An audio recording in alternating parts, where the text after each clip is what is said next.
दोस्तों सिल्वर में एक भयानक क्रैश दिखाई दे रहा है। 15% का लोअर सर्किट लग गया। अब लोअर सर्किट लगता है तो आप सभी को पता है इसको बेचा भी नहीं जा सकता है, तो भयानक गिरावट है। और उसी तरीके से आप देखोगे 8% की गिरावट दोस्तों दिखाई दे रही है अभी हम लोगों को गोल्ड में। और जिन लेवल से ये गिरावट दिखाई दे रही है दोस्तों, ये भयानक लेवल्स हैं। यहां पे अगर आप देखोगे सिल्वर पे ही अगर हम रहे तो आप देखोगे कि 4,22,000 के आसपास का इसने एक हाई लगाया था। जैसे कि मैंने आप लोगों को बताया था कि जैसे जैसे ये ऊपर जा रहा है एग्जॉशन लेवल है, और एग्जॉशन लेवल में दोस्तों यही होता है कि जब गिरता है, जब गिरावट आती है तो बहुत भयानक गिरावट आनी शुरू हो जाती है। और वही चीज हम लोगों को सिल्वर में देखने को मिल रही है, इनफैक्ट गोल्ड में भी देखने को मिल रही है।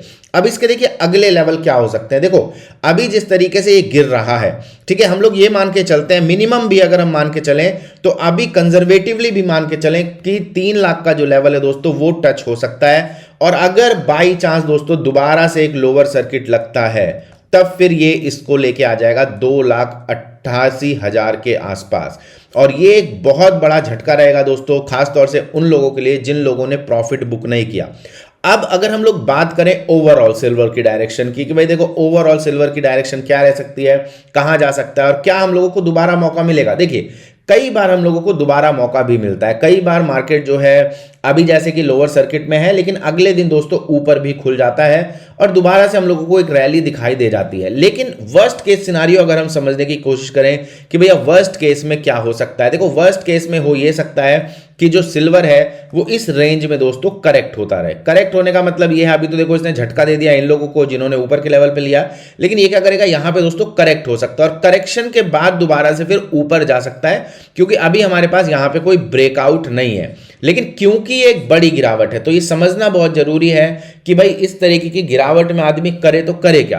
तो देखिए थोड़ा सा ऐसे में वेट एंड वॉच का ही दोस्तों खेल रहता है। इसमें पैनिक होने की जगह आदमी थोड़ा सा ये सोच समझ के फ्यूचर्स देखो, जो खरीद रहे हैं ऑब्वियसली उनके लिए एक बहुत बड़ी गिरावट है, लेकिन जो लोग फिजिकल सिल्वर या गोल्ड में डील करते हैं उनके लिए कोई बड़ी समस्या का वो नहीं है। क्योंकि देखो अगर ये नीचे आता भी है, इस लो को काटेगा और उसके बाद दोबारा से फिर ऊपर जा सकता है, तो दोबारा से दोस्तों मौका मिल सकता है। ऐसा नहीं है कि दोबारा से मौका मिलेगा नहीं सेल करने का, क्योंकि अभी जब इस तरीके से सेलिंग होती है तो हमेशा ही दोस्तों पैनिक सेलिंग होती है। और यहाँ पे एक पैनिक तो देखो बिल्डअप होता ही होता है। और अगर ये रियल सेलिंग है, अगर ये वाकई में जो बड़े प्लेयर्स हैं दोस्तों, अगर वो दोबारा से इसको मान के चलिए गिराना ही चाहते हैं, क्रैश ही करना चाहते हैं, तब फिर दोस्तों इसमें दोबारा से लोअर सर्किट लगेगा। तो यहाँ पे अभी हमें देखना पड़ेगा कि ये किधर चल रहा है, किधर जा रहा है। लेकिन बड़े लेवल्स पे अगर हम समझने की कोशिश करें तो जैसे कि मैं आपको बता ही रहा था कि देखो ये एक एग्जॉशन है, और एग्जॉशन में आप देखोगे ये हमारा कैंडल है जो कि 2,37,000 के आसपास बन रहा है। तो अभी क्या होगा कि जो मार्केट है, जो सिल्वर है, वो क्या करेगा, वो इस रेंज के अंदर दोस्तों करेक्ट होना शुरू हो जाएगा। बड़ी पिक्चर हम लोग देखें तो ऐसा नहीं होने वाला कि भाई ये सीधा नीचे चला है, ये नहीं होता, ये आप सभी को पता है। ऑब्वियसली एक क्रैश जैसी सिचुएशन जरूर है सिल्वर में, लेकिन ऐसा नहीं होता कि ये सीधा यहां से नीचे चलाएगा। ये होगा क्या कि इनिशियल मूवमेंट देके, इनिशियल क्रैश जैसी फीलिंग देके ये यहाँ पे दोस्तों करेक्ट होना शुरू होगा, उसके बाद दोबारा से मौका देगा और फिर गिरना होगा तो इसको ये डेफिनेटली गिर सकता है, लेकिन दोबारा से दोस्तों एक मौका मिल सकता है। तो यहाँ पे जो लोग थोड़ा सा होल्ड कर सकते हैं, डेफिनेटली वो लोग यही करेंगे कि थोड़ा सा होल्ड करें इसको, और उसके बाद जब दोबारा से मौका मिले तो एग्जिट करके निकल जाए। लेकिन उसके लिए मार्केट को आपको मौका देना पड़ेगा, सिल्वर को आपको मौका देना पड़ेगा। अब गोल्ड को अगर हम लोग समझें तो गोल्ड में देखो एक बहुत बड़ा रेड कैंडल बनता हुआ दिखाई दे रहा है। अभी इसने लगाया था दोस्तों हाई 1,80,000 का, जो कि आज पहुंच गया है 1,55 पे, जो कि एक बड़ी दोस्तों गिरावट यहां पे दिखाई दे रही है। अब देखो इसमें भी अगर हम समझ के चलें कि ये अभी क्या कर सकता है गोल्ड, तो देखो एक जो बड़ा कैंडल है, जो एग्जॉशन कैंडल है, उसका जो लो है दोस्तों वो है 1,30,000 का, 1,32,33,000 का। तो अभी क्या हो सकता है कि ये इसके अंदर दोस्तों थोड़ा सा करेक्ट हो सकता है, और उसमें दोबारा से मार्केट क्या करेगा, आप लोगों को एक अपॉर्चुनिटी देगा जिसमें कि अगर आप एग्जिट होना चाहते हैं तो आप डेफिनेटली एग्जिट हो पाओगे।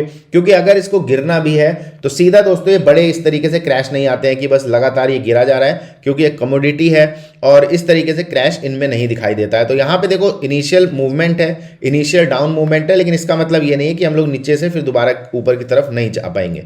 तो हो सकता है ऐसा कि ये इनिशियल डिप के बाद हम लोगों को एक दोबारा से अपसाइड मोमेंटम दोस्तों दिखाई दे जाए। सिल्वर में भी जैसे कि मैंने बता दिया आपको कि 2,36,000 के ऊपर ऊपर तब तक ये बुलिश ही है। ऑब्वियसली हम लोगों को देखना पड़ेगा कि भाई देखो ये जो लोअर सर्किट है वो कहाँ पे जाके खुलता है, ठीक है। तो इस पर आप लोग विशेष ध्यान रखिएगा, जिन लोगों ने इसको होल्ड किया हुआ है थोड़ा सा आप लोगों को अभी समय यहाँ पे मुझे लगता है और लगेगा, क्योंकि जिस तरीके के ये लोअर सर्किट है ये थोड़ा सा दोस्तों परेशानी होती है, क्योंकि अगले दिन भी अगर ये सीधा जाके यहाँ खुल गया तो उसमें कोई कुछ कर नहीं पाएगा। ठीक है, तो यहाँ पे ध्यान रखिएगा, क्योंकि देखो आजकल जितनी भी कमोडिटीज़ हैं उसमें मूवमेंट जो है वो बहुत तेज है।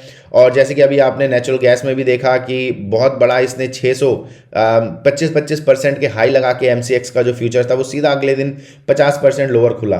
ठीक है, तो यहाँ पे देखो इसमें बड़े बड़े मूव्स हम लोगों को दिखाई दे रहे हैं इस टाइम पे। तो यहाँ पे जो वोलेटिलिटी है वो डेफिनेटली इस तरीके की रहेगी कि थोड़ी सी अनमैनेजेबल हो जाए। तो यहाँ पे ध्यान रखिए, थोड़ा सा अपना वेट करिए, वेट एंड वॉच वाला खेल रहेगा। और अभी तो कोई कुछ कर नहीं सकता है, लेकिन इससे ये सबक जरूर सीखिए कि जब भी कोई इंस्ट्रूमेंट इस तरीके से ऊपर भागता जाता है तो हमेशा दोस्तों थोड़ा सा प्रॉफिट हमेशा लेते हुए चलना चाहिए। क्योंकि जो इनसाइडर्स होते हैं, देखो ये लोअर सर्किट जो है वो खुल गया, अभी खुल गया 15.7 पे, ये लोअर सर्किट खुल गया। अब कुछ नहीं पता ये 20% पे जाके लग जाए, जस्ट अभी ये खुला है। ठीक है, तो हो सकता है जब शाम को मार्केट खुले कमोडिटी वाला तो ये 20% पहुंच जाए। ये देखो 16% हो गया। तो अब देखो बहुत भयानक यहाँ पे गिरावट इसमें दिखाई दे रही है। देखते हैं कि ये सर्किट खुलता है नहीं खुलता या कंटिन्यू रहता है। आगे चल के इस पर आप लोगों को अपडेट और ज़्यादा दे दिया जाएगा। Take care, all the best.